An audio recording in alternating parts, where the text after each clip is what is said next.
Okay, Shri बलवान पूनिया। सभापति महोदय, सबसे पहले जब पढ़ाई के समय लेख लिखना सीखे थे तो जनसंख्या पर ही सीखे थे। भाई जनसंख्या का भारी विस्फोट है और जनसंख्या बढ़ रही है। नारे भी सुने दीवारों पर, हम दो हमारे दो,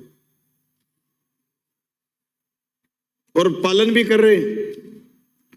और देश भर में चिंता भी है, दुनिया में भी शायद इस बात की चिंता है, जनसंख्या वृद्धि हो रही है।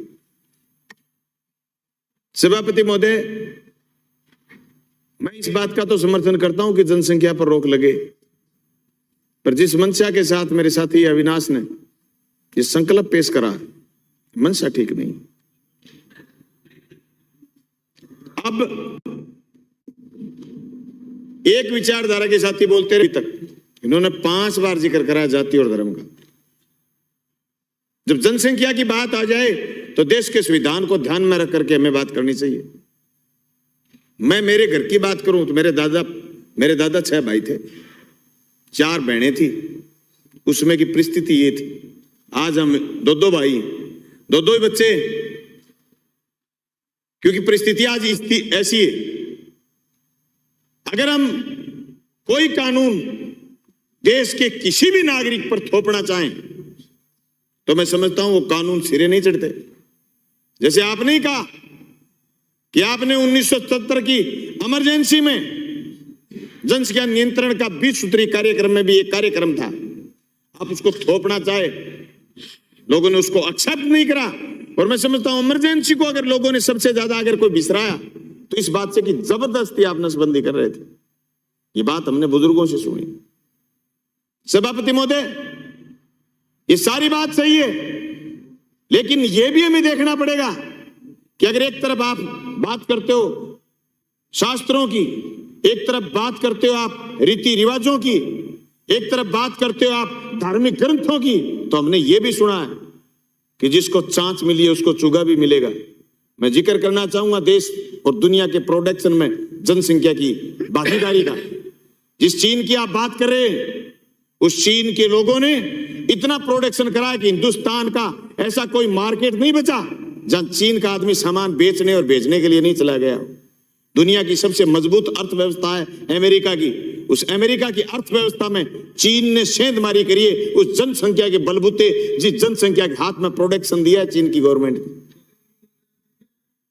मैं ये सभापति महोदय आपसे ये बात कहना चाहता हूं, इस सदन में हिंदुस्तान में प्रोडक्शन के लिए हमारे पास क्या आइडिया है, इस पर भी हमें गंभीरता से बात करनी है। हम सिर्फ और सिर्फ जनसंख्या पर बात करें तो इसी जनसंख्या में से लोग निकले जो देश को आगे लेकर के गए, इसी जनसंख्या में से वैज्ञानिक निकले, इसी जनसंख्या में से डॉक्टर निकले, इसी जनसंख्या में से इंजीनियर निकले, इसी जनसंख्या में से अध्यापक निकले, इसी जनसंख्या में से नेता निकले, सारे लोग इसी जनसंख्या में से निकले। लेकिन आप इस बात पर अगर यह मंशा रखते हैं कि सीए एनआरसी को जोड़ते हुए और जनसंख्या नियंत्रण की बात करना चाहते हैं तो ये बात ठीक नहीं है। आपने जो जिक्र करा संकल्प रखते वक्त, जहां से आपने बात की शुरुआत करी, वो शुरुआत इतनी खतरनाक है कि हमें पता है कि आने वाले वक्त में आप क्या चाह रहे हो। और आप पूरे देश की विधानसभा में जो ये संकल्प लेकर के आए हो, तो आज आप देश की सत्ता में हो और 8 साल से देश की सत्ता में हो, आप देश के संसद में कानून लेकर के आते कि जनसंख्या हम नियंत्रण करेंगे। हम बिल्कुल स्वागत करेंगे आपके उस कानून का। सभापति महोदय, आज देश में जिस टाइप की जरूरत है इस जनसंख्या को, गंभीरता से हमें इन बातों पर भी चर्चा करनी चाहिए। गंभीरता से इस बात पर चर्चा करनी चाहिए कि पर हाथ हम काम कितना दे रहे हैं, पर हाथ हम रोजगार कितना दे रहे हैं, पर आदमी के प्रति हम शिक्षा की और स्वास्थ्य की दायित्व कितना निभा रहे हैं, उसके परिवहन के लिए हमने साधन क्या इंतजाम सरकारों ने करें, ये व्यवस्था भी हमें देखनी है। इन व्यवस्थाओं को सिर्फ हम ये कह करके टाल दें कि साहब हमारे यहाँ इन चीजों की कमी होगी, तो मैं आज फिर कहना चाहता हूं, जो मेरे हाथ में इंस्ट्रूमेंट है ये चाइना मेड है।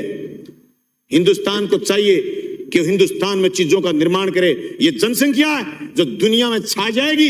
हिंदुस्तानी जहां भी जाता है छा जाता है, हिंदुस्तानी जहां भी गया है वह अपना रुतबा छोड़ा है। आज फिजी की सियासत हमारे हाथ में, आज ब्रिटेन में प्रधानमंत्री हमारे